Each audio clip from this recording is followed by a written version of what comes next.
Vamos pra esse carro. Guarda, Badé. A gente tá voltando da Cabala, viu, gente?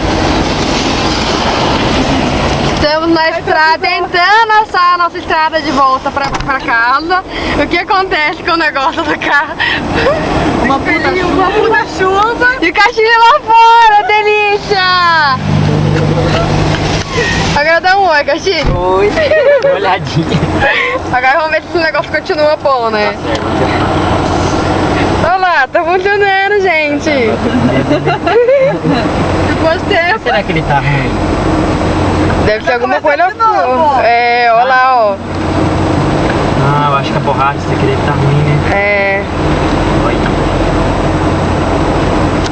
Será que isso aqui... Detalhe, puta chuva. Ah, isso aqui tá coisado, olha lá, não tá, ó. Tá retinho. Isso aqui tá coisado. Parar num posto. Como é que vai entrar ali agora? Eu acho que é pra cá, né? Já tive reto, né? Nossa, é super perigoso.